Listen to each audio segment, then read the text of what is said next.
Next segment is our regular segment, and it's the hits, the misses, and the hold fires. We are looking back to our pre-season predictions. We previewed every single club in the AFL, how they were going to go, where they were going to sit, breakout players, players that were under the pump, ladder predictions. We did it all. And so what we're going to do here is we're going to look back and we're going to see where we did well, where we did poorly, and where we still just quite aren't sure yet as to whether our prediction was shit or whether it was actually genius. So we're going to start with our ladder predictions. And Steve, we're turning our attention to you. We're looking for a prediction that we absolutely nailed when it came to the ladder. Who have you got?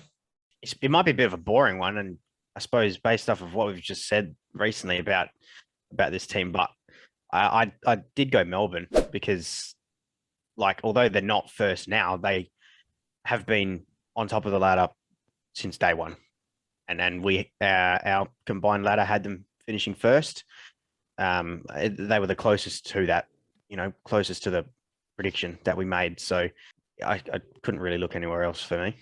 Yeah, no, it's fair enough. Freo as well. I think we did predict them finishing top 8, but we didn't predict them finishing this high. So no, we had them 6.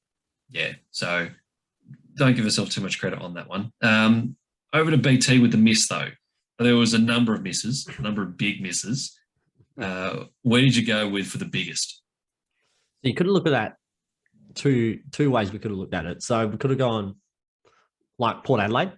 We had Port Adelaide finishing top 4, but obviously look where they are now.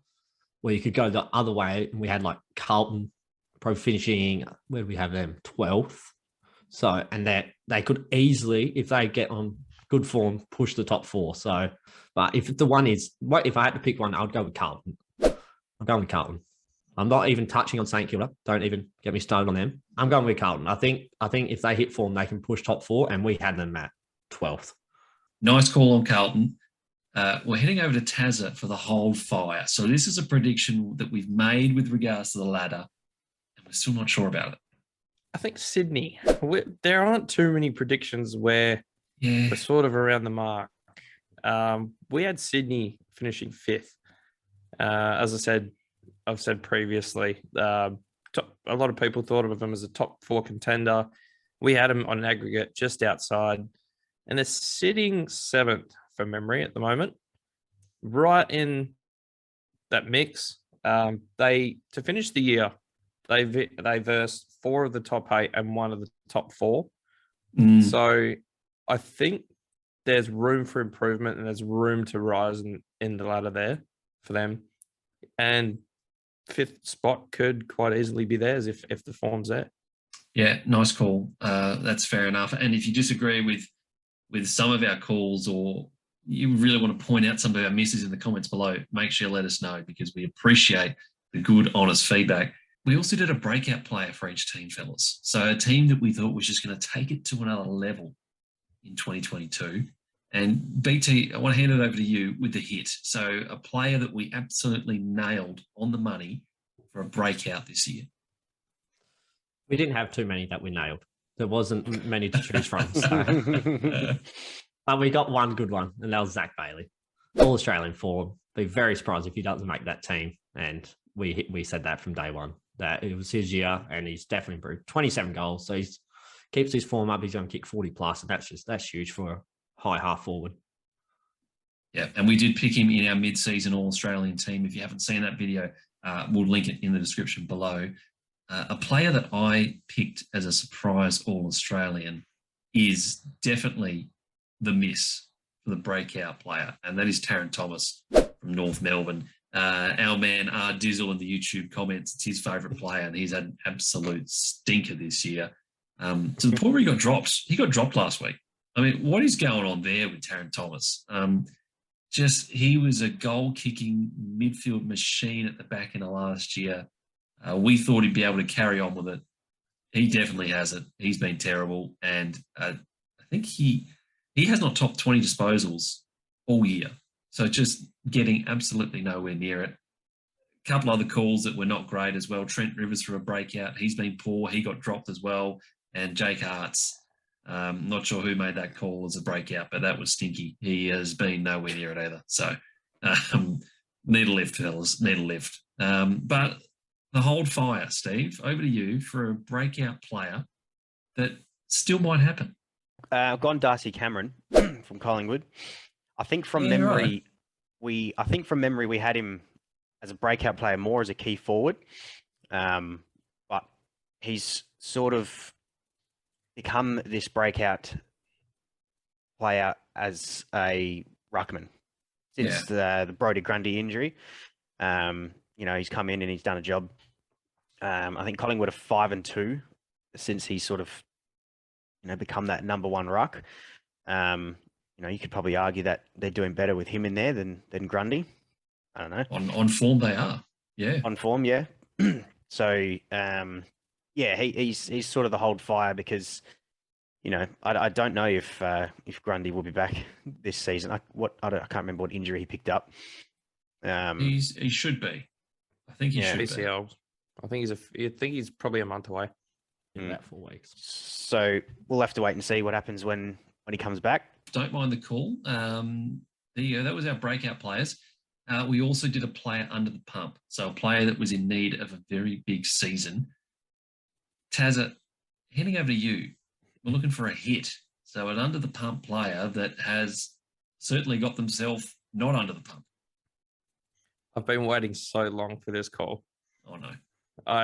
I'm going straight to Port. I'm going straight to my boy. I'm going with Toddy Marshall. Toddy! He has been a revelation. I said some bad things probably about him at the start of the season. You said some awful things. Yeah. I said he barely, I don't know if I actually said it, but I thought he barely deserved a spot on the list. And here he is as the number one goal threat for the team at the moment. I'll eat my words happily. I've said it many times. His number's going straight on my new Indigenous Port Guernsey. It's happening. 27 goals, 71% shot accuracy. Awesome. He's been just great this season. Squarely no longer under the pump. 21 goals in 8 games as well. So he's in ripping form.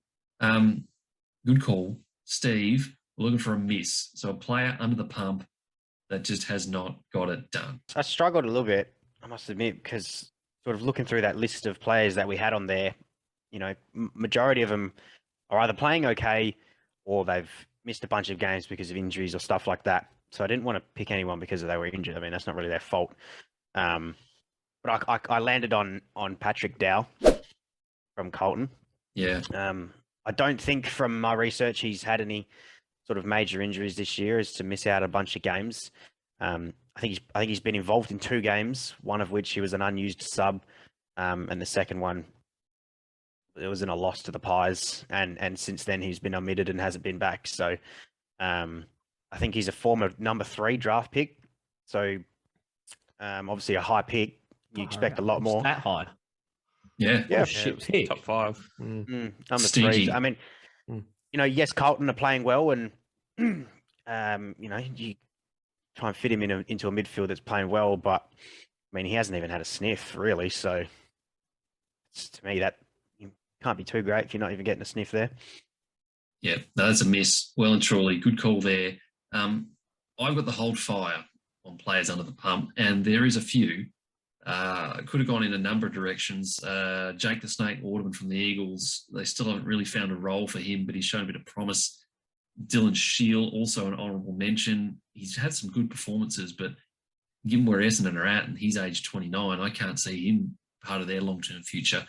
But I've settled on a man that has been well and truly in the news this week, Jordan De Goey from the Pies. Hold fire, because look, he's been pretty good. He's got career best averages for his disposals, for his clearances. He's playing well. But he keeps up this shit off the field. He's not getting a long-term deal. And that's the reason why he was under the pump this year, in a contract year. We said he needed a big year. And I think I read today, Collingwood's pulled the long-term deal off the table this week. So I saw that.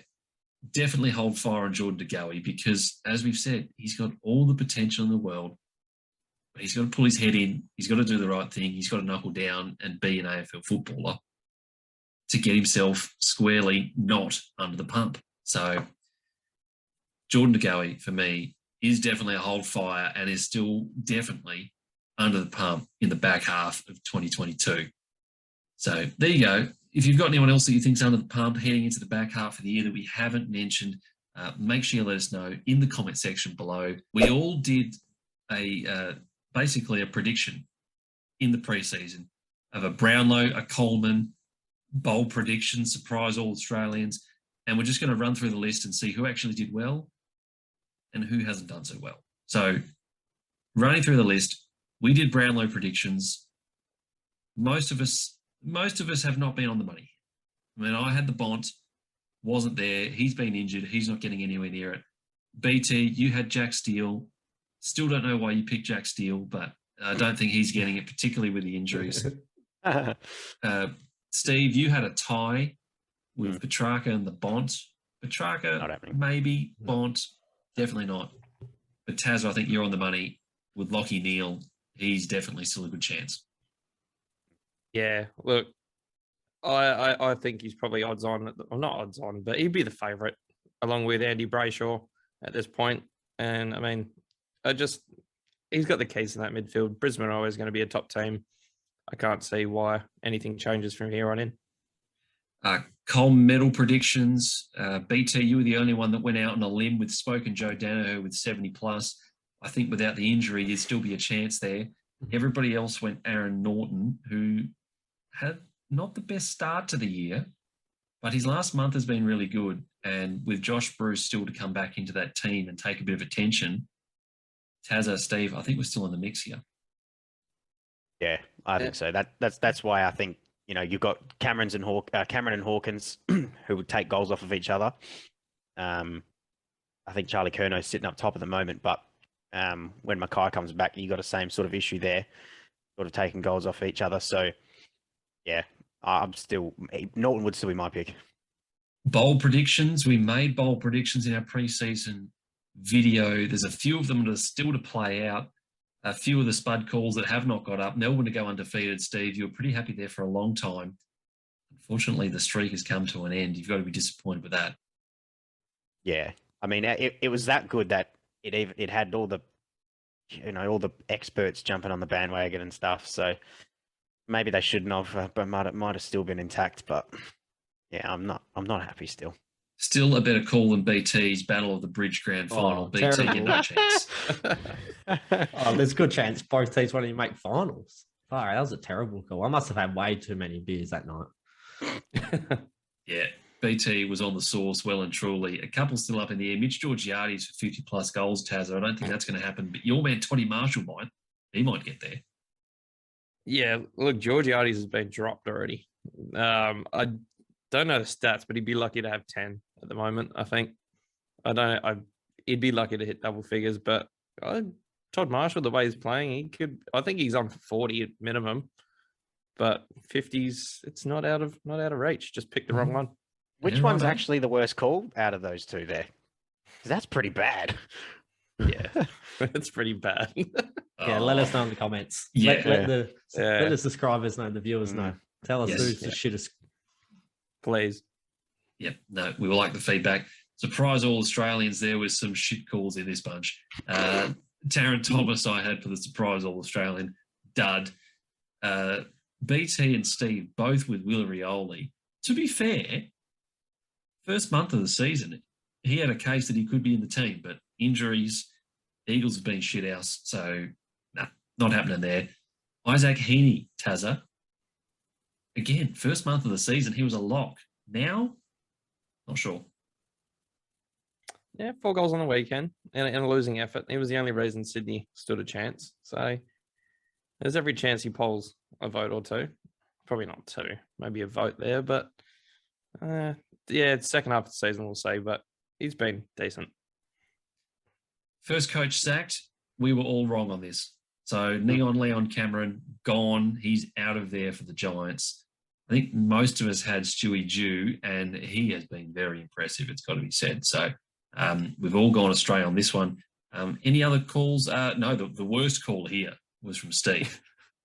Dimmer Hardwick to get the sack. What do you think? Oh my god! I was just going off of, their form from last season. They just throw a bit of a smoky out there as well. Just make it a bit interesting. Oh, shit call though. Terrible call. That was also your headline. So we each picked a headline that we thought we'd see throughout the year. BT, yours was related to your grand final prediction. So again, shit call. Tazza, you've got Clarkson to coach the Gold Coast. That could still happen. But Stewie Dew has been very good, and you'd have to say he's done himself no harm. Nostradamus myself, though, to go on, I think there's a pretty good chance that he could be on the way out of Collingwood at the end of the year. So I'll take it. I'll pat myself on the back for that one. But the last one we did is premiers. So we picked our grand final teams, not our grand final teams, but our premiers. And we all picked different teams. We all picked different teams. I had the Dogs. They're not looking like it. BT, you had the Giants. They're not looking like it.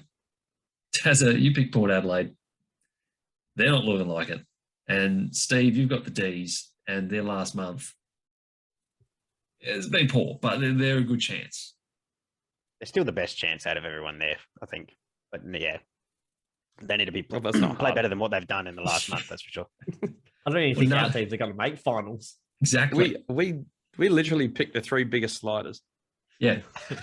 Dogs, GWS, Port have made 3 of the biggest slides, and we all thought they were going to win the flag. Unreal. Terrible. We know nothing about football, but that is why, fellas, we've given ourselves the chance to redeem ourselves. Okay. So we can go back in time. We can pick a new Brownlow, a new Coleman, and a new Premier. So, Steve, I'm starting with you. Any changes to your list? Yeah, my only change lies with the Brownlow medalist. I'm backing Andy Brayshaw for the Brownlow. Sticking with Norton as the Coleman, and I'm sticking with the D's as Premiers. Nice. What do you like about Brayshaw? A gun. Everyone all raves up, Fife this, Fife that, bullshit. But in his absence, Brayshaw has just stepped up, and it was, it's almost he's a better player than Nat Fife for me. So, they haven't missed him because he's played so well. So, he's their best player. Tazza, any changes for you? I like Neil, but I do like Brayshaw as well. For me, they're neck and neck. And Brayshaw was probably hedging. All right, Neil. But I like Brayshaw. I think he's probably the best 2-way midfielder in the comp with his tackling, the work he does, and the way he presses around the ground. No changes with your other picks. You got a prem. You still go Port Adelaide for the flag or what? Oh, absolutely. You're right. So I'm going Jeremy Cameron for the Coleman. I was tossing up Tom Lynch. I thought he could get there, but I think I'll back Jezza from here, and Brisbane take the cake by the end. Yeah. Fair picks all round. BT, who do you like? I'm with Brayshaw as well. I think there's no one else to take votes off him, and they've won enough games for him to get those 3 votes. I'm going with Tom Hawkins for Coleman, and I'm going with Geelong for Premiers. Geelong. Jesus. Interesting. Wow. I don't think they'll lose a game from here onwards. Oh, that is a bold prediction. All right. That's a nice one. Geelong going 9-0 to finish the season. I like that. I've made a couple of changes. I'm actually going Lockie Neal for the Brownlow as well. I like Brayshaw, don't get me wrong, but something in there which it's hard for a player to poll well and sort of come out of the blue to win a Brownlow. And we didn't really see Brayshaw coming out of the blue. We've known he's been coming for a while, but I think he might not poll as many votes as you think in the first few rounds. Now that he's got the attention, he will. So I'm going in proven vote getter Neil.